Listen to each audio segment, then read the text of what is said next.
नान करून रेडी झालेला आहे। तुम्ही पाहू शकता स्टफिंग किती सुंदर झालेलं आहे त्याचं। चला तर मग साहित्य पाहूया। मी इथे मैदा घेतलेला आहे 1 वाटी, त्यानंतर दही घेतलेला आहे अर्धी वाटी, चवीनुसार मीठ, लाल तिखट, हिरवी मिरची आणि सगळ्यात महत्त्वाचं म्हणजे लसूण मी ठेचून घेतलेला आहे किंवा तुम्ही मिक्सरमध्ये फिरवूनही घेऊ शकता। थोडेसे तीळ घेतलेले आहेत, त्यानंतर कोथिंबीर घेतलेली आहे आणि चीज घेतलेलं आहे।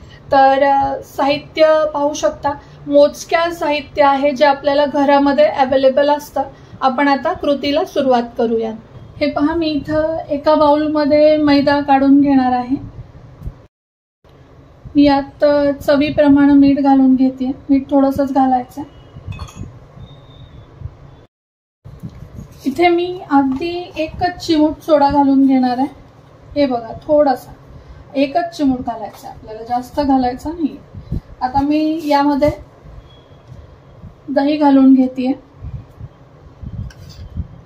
आपल्याला हे दह्यातच मळायचंय। दही अगदी थोडंसं टाकायचं। मी इथं अवघ्या 1 अणांचं प्रमाण दाखवते, त्यामुळे मी एवढंच दही घेतलेलं आहे। आपण आधी हे चमच्यानं असं मिक्स करून घेऊया आणि नंतर आपल्याला ते हातानंही मळून घ्यायचंय व्यवस्थित। इथे बघा, लक्षात येणार आहे अशा पद्धतीने।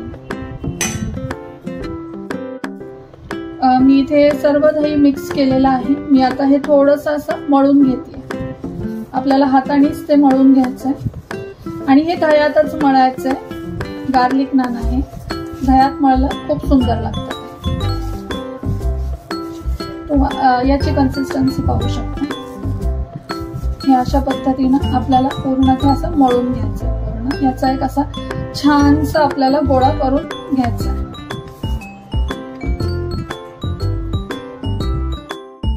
तर पहा, इथे एक छानसा असा तेल किंवा तुपाचा हात घेऊन तुम्ही इथे मळून घेतलेला असेल। ठीक आहे, इथे आपण ह्याला नावाला वरतून थोडंसं इथे तूप घालूया त्याला, बस। आणि आपल्याला छान असं ते मुरत ठेवायचं आहे। 1-2 मिनिटासाठी आपल्याला हा गोळा झाकून ठेवायचा आहे। इतपतच कन्सिस्टन्सीवर हा आपल्याला मळायचा, असा मऊसूद असा छान मळून होतो हा।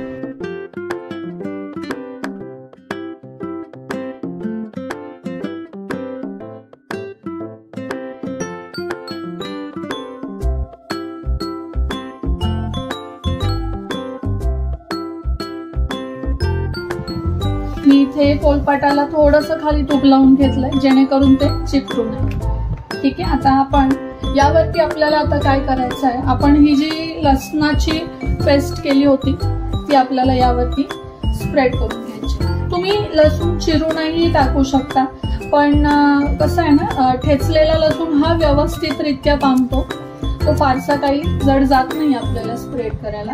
असं हाताने छानसा तुम्ही स्प्रेड करायचा आहे त्याला। तुम्ही चमच्याचा वापरही करू शकता, पण हाताने काय होतं ना, त्याच्या कुठेही गुठळ्या राहत नाही आणि तो व्यवस्थित असा पांगला जातो। अशा पद्धतीनं गार्लिक नान आहे, लसणाची चव त्याच्यामध्ये व्यवस्थित उतरली पाहिजे। ठीक आहे, आता हे पहा, मी असं पूर्ण इथं लावून घेतलेलं आहे लसूण याला। आता आपल्याला यावरती मिरच्या टाकायच्या। मिरच्या बारीक बारीकच कापायच्या आहेत। तुम्हाला कितपत तिखट आवडतं त्याच्यावरती त्या अवलंबून आहेत। ठीक आहे, आपण अशा मिरच्या थोड्याशा याला लावून घ्यायच्या। जेवढ्या मिरच्या पातळ कापाल तेवढ्या त्या छान राहतात यावरती। आणि मिरच्या टाकून झाल्यानंतर आपल्याला हे हलकं प्रेस करून घ्यायचंय। कसं ते मी तुम्हाला दाखवते। हे पहा, अशा पद्धतीने आपल्याला मिरच्या लावून घ्यायच्यात। कुठल्याही बाजूला जास्त नको राहिला आणि कुठेही कमी नको राहिला, असं अशा हिशोबाने चारी बाजूंनी आपल्याला त्या लावून घ्यायच्या। तर ठीक आहे, आपल्या मिरच्या इथे लावून झालेल्या आहेत। आता आपण यावरती हलकंसं लाल तिखट टाकणार आहे। हलकं, खूप नाही टाकायचं, नावाला टाकायचं, बस एवढंच टाकायचं। कारण ऑलरेडी आपण मिरच्या त्यामध्ये घातलेल्या आहेत। अगदी चटपटीत असं स्टार्टर होतं हे। भाज्यांसोबत तर छान लागतंच, पंजाबी डिशेस सोबत तर हे सुंदर लागतंच, पण तुम्ही असं डायरेक्ट ही स्टार्टर म्हणून करून हे खाऊ शकता।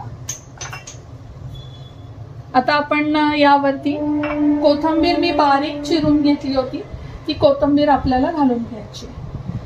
थोडी थोडी घालायची आहे कोथिंबीर, जास्त घालायची नाहीये, कारण आपण नंतर पुन्हा ती घालणार आहोत.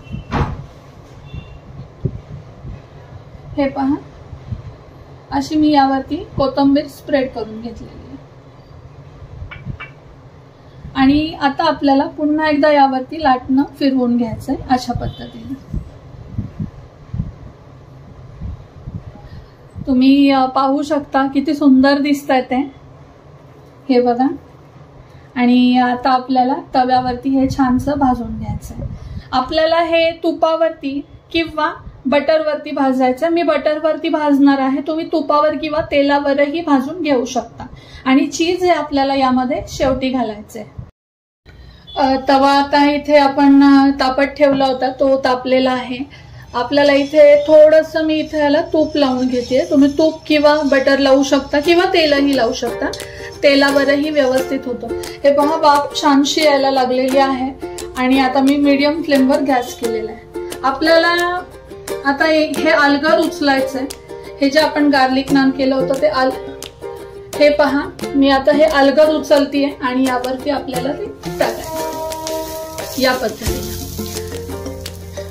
तवा जर व्यवस्थित गरम असेल तर नान असं व्यवस्थित हलतं बरं का. हे पहा, ते कुठेही चिकटणार नाही. रेसिपी अत्यंत सोपी आहे, पण थोडंसं करताना तुम्हाला काळजी घ्यायची आहे. हे तुटू शकतं. तुम्हाला जर प्रॅक्टिस नसेल तर तुम्ही थोडंसं जाडही हे करू शकता.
पहा मैत्रिणींनो, किती सुंदर दिसतंय नान. आपल्याला पुन्हा एकदा सेम प्रोसेस करायची. आपल्याला यावर आणखी थोडंसं बटर लावायचंय.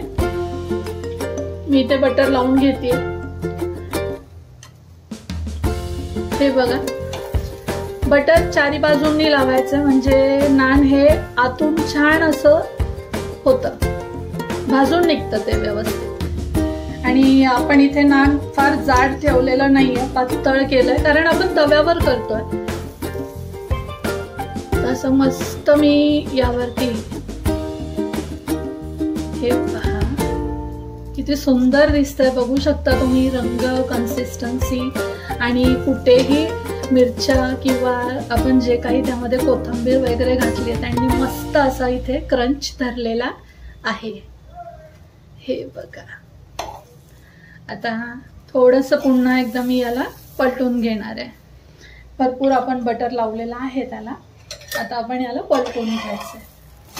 हे बघा, खरपूस भाग होऊन निघतंय, कुठेही जळालेलं वगैरे अजिबात नाहीये. बटर म्हणून किंवा काहीतरी वेगळं म्हणून जेव्हा तुम्हाला काही करून खायचं असेल तर ही रेसिपी तुम्ही नक्की ट्राय करा. खूप सोपी आहे, खूप झटपट होते आणि हॉटेलपेक्षाही हे नान टेस्टला फार सुंदर असं लागतं. तुम्हाला जर याच्यामध्ये थोडासा म्हणतात ना की भट्टी फ्लेवर जर तुम्हाला हवा असेल तर आपण तवा काढून याला थोडंसं खालच्या बाजूने भाजून घेऊयात. आता बघा मी दाखवतेय. हे पहा, अशा पद्धतीनं तुम्हाला हा थोडा थोडा असं भाजून घ्यायचंय.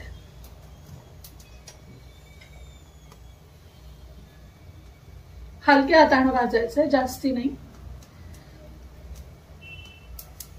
हे बघा, कसं मस्त नानचं फ्लेवर आलेलं आहे. तवा असा धरूनच दोन्ही बाजूने भाजायचंय, कारण आपण घरात करतोय. हे बघा, बस आता आपल्याला पुन्हा एकदा हे तव्यावर काढून घ्यायचं. आता आपल्याला यावरती चीज टाकून घ्यायचं आहे. हे बघा, मी यावरती मस्त चीज टाकून घेतेय. चीज सोबत तुम्हाला चीजचं प्रमाण हे तुम्ही तुमच्या आवडीप्रमाणे ठेवू शकता. तुम्हाला जर जास्त आवडत असेल तर तुम्ही यावरती जास्त चीजही टाकू शकता. आपलं नान रेडी आहे. हलकी कोथिंबीर टाकून घेते मी. अर्थातच कोथिंबीर आणि चीज हे कॉम्बिनेशन टेस्टला फार सुंदर लागतं, कारण भरपूर यामध्ये स्पाइसेस आहेत. कोथिंबीर याची टेस्ट अगदी बॅलन्स करेल. हे पहा, रेडी आहे. आपण गॅस बंद करून घेऊया. मैत्रिणींनो, मी इथं थोड्याशा कलोंजीच्या बिया टाकून घेतेय गार्निशिंगसाठी. फक्त थोड्याशाच टाकायच्या. आणि असंही कलोंजी शरीरासाठी उपयोगी आहे, आपण हे सध्या ऐकतोय सोशल मीडियावरती, आणि चवीलाही ते छान लागतं त्यामुळे. तर आपण आता सर्व करायला घेऊया. मी आता हे असं कट करून घेतेय. हे पहा, सर्विंगसाठी रेडी आहे चीज गार्लिक नान. मैत्रिणींनो, ही रेसिपी अत्यंत सोपी आणि झटपट होणारी आहे. स्टार्टर म्हणून तुम्ही खाऊ शकता किंवा पनीरच्या कुठल्याही पंजाबी डिश सोबत तुम्ही खाऊ शकता. अत्यंत सुंदर लागते. जर तुम्हाला रेसिपी आवडली असेल तर नक्कीच चॅनलला लाईक, शेअर आणि सबस्क्राईब करा. आणि अशाच आपल्या झटपट आणि पटपट होणाऱ्या रेसिपी पाहत राहा. धन्यवाद.